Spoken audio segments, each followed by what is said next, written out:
जाओ तो मैं तुमसे विवाह कर लूंगी।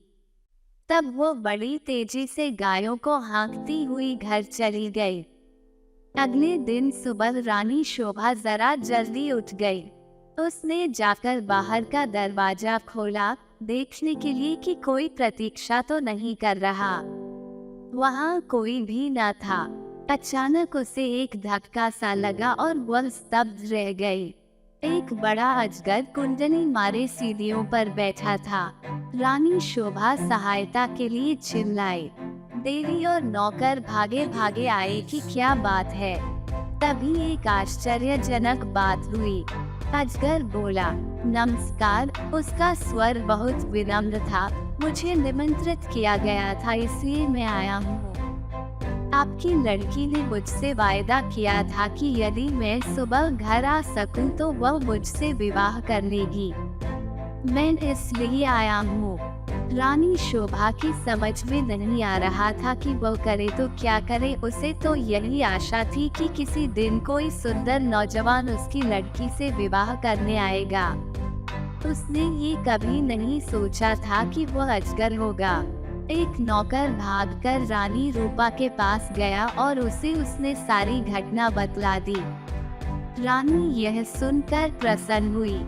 वो उसी समय अपने नौकरों के साथ रानी शोभा के घर गई। यदि राजकुमारी देवी ने किसी के साथ विवाह का वायदा किया है, वह बोली तो उसे अपना वायदा अवश्य निभाना चाहिए।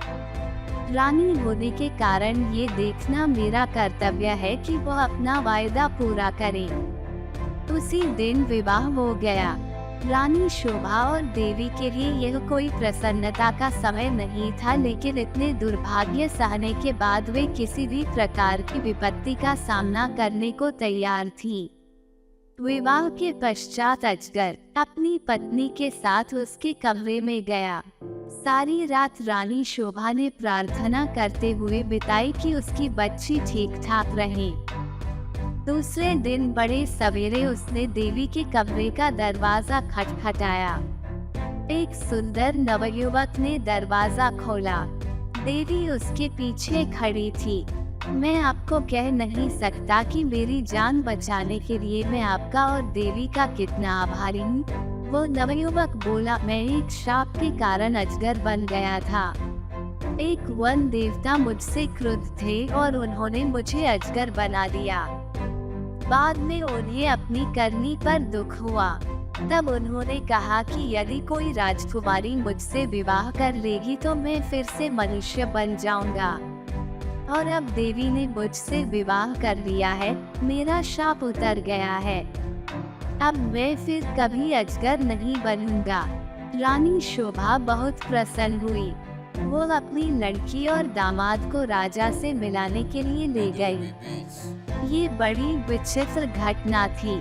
चारों ओर से लोग इस विचित्र नवयुवक को देखने राजमहल में आने लगे। सभी उत्सुक थे सिवाय रानी रूपा के।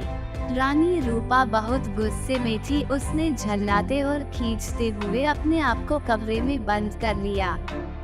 देवी का भाग्य उससे देखा नहीं जा रहा था।